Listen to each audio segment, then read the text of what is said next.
आज हम लोग बात करेंगे कैंसर क्या होता है, कैंसर कैसे फैलता है और कैंसर इसका सिम्टम क्या होता है, इसका डायग्नोसिस क्या होता है, इसका ट्रीटमेंट क्या है। वीडियो एजुकेशन पर्पस के लिए बनाया गया है, इसको पूरा देखें और समझें।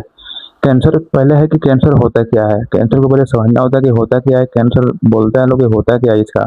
कैंसर एक डिजीज है जिसमें बॉडी के एक अबनॉर्मल सेल को बहुत फास्ट और अनकंट्रोल तरीके से ग्रो करने लगता है। ये सेल नॉर्मल सेल को डैमेज कर सकता है और बॉडी के दूसरे ऑर्गन में भी स्प्रेड हो सकता है। कैंसर स्प्रेड होने के प्रोसेस में मेटास्टेसिस कहा जाता है। ट्यूमर के टाइप होता है, ट्यूमर में भी टाइप होता है। एक होता है बेनाइन ट्यूमर जो धीरे धीरे ग्रो करता है और यूजुअली डेंजरस नहीं होता है ये। एक होता है मैलिग्नेंट ट्यूमर जो फास्ट ग्रो करता है, बॉडी में तेजी से फैलता है, यही एक्चुअल कैंसर कहा जाता है।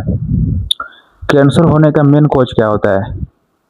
कैंसर होने का मेन कॉज होता है स्मोकिंग या तंबाकू खाना, अल्कोहल, पॉल्यूशन से भी कैंसर होता है।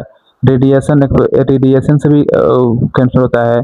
उसका ओबेसिटी, ज़्यादा मोटापा से भी होता है। फिजिकल एक्टिविटी से भी कैंसर होता है। फैमिली हिस्ट्री अगर जेनेटिक पहले से भी है तो उससे भी कैंसर होता है। वायरल इन्फेक्शन, हेपेटाइटिस से भी कैंसर होता है। इम्पोर्टेंट लंग्स कैंसर का इम्पोर्टेंट है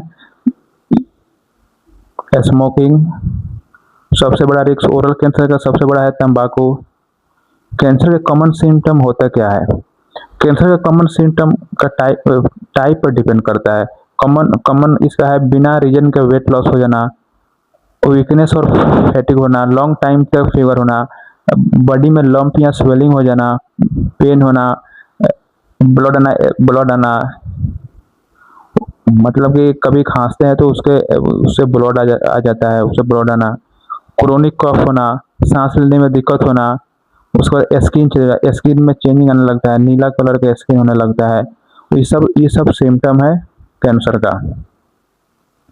लंग्स कैंसर का सिम्टम मेन यह है कि लगातार खांसी आना, खांसी में ब्लड आना, चेस्ट पेन होना, ब्रीदिंग प्रॉब्लम होना यानी कि सांस लेने में दिक्कत होना, वेट लॉस होना, वीकनेस हो जाना, बार बार चेस्ट इन्फेक्शन होना, ये सब लंग्स कैंसर का सिम्टम है। कैंसर का डायग्नोसिस क्या होता है, इसको कैसे डॉक्टर क्या करता है?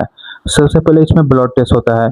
ब्लड टेस्ट, उसके बाद एक्सरे होता है, सीटी स्कैन होता है, एमआरआई होता है, पेट स्कैन होता है, इंडोस्कोपी होता है, बायोप्सी होता है। बायोप्सी इसमें सबसे मेन इंपॉर्टेंट होता है। बायोप्सी सबसे मेन इंपॉर्टेंट इसलिए होता है कि इसमें टिश्यू का सैंपल लेकर माइक्रोस्कोप से चेक किया जाता है कि कैंसर प्रेजेंट में कहाँ है कैंसर।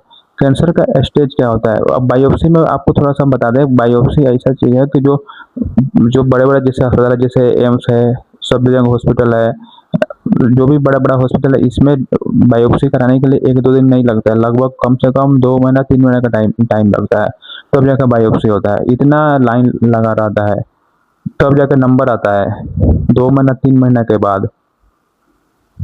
ऐसा है आजकल के इंडिया में। कैंसर का स्टेज क्या है? कैंसर का फर्स्ट स्टेज होता है जिसमें इसमें स्मॉल एरिया को डिपेंड करता है। सेकेंड स्टेज होता है कि नियर बाई एरिया को मतलब कि टिश्यू के नियर बाई एरिया में फैलता है। स्टेज 3 में होता है कि लिम्फ नोड तक पहुंच जाता है। स्टेज 4 में होता है कि दूसरे ऑर्गन में फैल जाता है। कैंसर का ट्रीटमेंट क्या है? कैंसर का मेन है कि ट्रीटमेंट है क्या। इसका ट्रीटमेंट है कि ट्यूमर अगर सर्जरी से कराना है तो जो ट्यूमर होता है उसको सर्जरी किया जाता है, ऑपरेशन किया जाता है। कीमोथेरेपी उसमें होता है कि स्ट्रॉन्ग और एंटी कैंसर मेडिसिन दी जाती है जो कैंसर सेल को डिस्ट्रॉय करता है। उसके बाद रेडिएशन थेरेपी बोलते हैं। रेडिएशन थेरेपी में हाई एनर्जी रेडिएशन से कैंसर सेल को डैमेज किया जाता है। उसके बाद इम्यूनोथेरेपी भी मेन है। उसमें बॉडी के इम्यून सिस्टम को स्ट्रॉन्ग बनाया जाता है ताकि वो कैंसर से फाइट कर सके। उसके बाद टारगेटेड थेरेपी बोलते हैं, उसमें स्पेसिफिक कैंसर सेल को टारगेट किया जाता है। उसके बाद कीमोथेरेपी का साइड इफेक्ट भी होता है। कीमोथेरेपी का सबसे ज़्यादा साइड इफेक्ट होता है जिसमें हेयर फॉल होने लगता है, वोमिटिंग होने लगता है, वीकनेस होने लगता है, माउथ अल्सर होता है, खाने में दिक्कत होने लगता है, लॉस। उसके बाद फैटिग और इन्फेक्शन रिस्क बढ़ जाता है। ये सब थोड़े दिन के लिए होते हैं, फिर कुछ दिन के बाद में ये सही हो जाते हैं। अब कैंसर के प्रिवेंशन, कैंसर का रोकथाम है क्या? कैंसर का स्मोकिंग और तंबाकू को दूर मतलब कि यूज न करें, अवॉइड करें, हेल्दी डाइट लें, रेगुलर एक्सरसाइज करें, अल्कोहल कम करें, वैक्सीनेशन का करवाएं, उसका रेगुलर हेल्थ चेकअप कराते रहें। ये कैंसर का प्रिवेंशन है। उसके बाद कैंसर एक सीरियस डिजीज है, लेकिन अर्ली डिटेक्ट अगर प्रॉपर ट्रीटमेंट से रिकवरी पॉसिबल है, लेकिन सिम्टम को इग्नोर नहीं करना चाहिए। लाइफ स्टाइल मेंटेन करना चाहिए।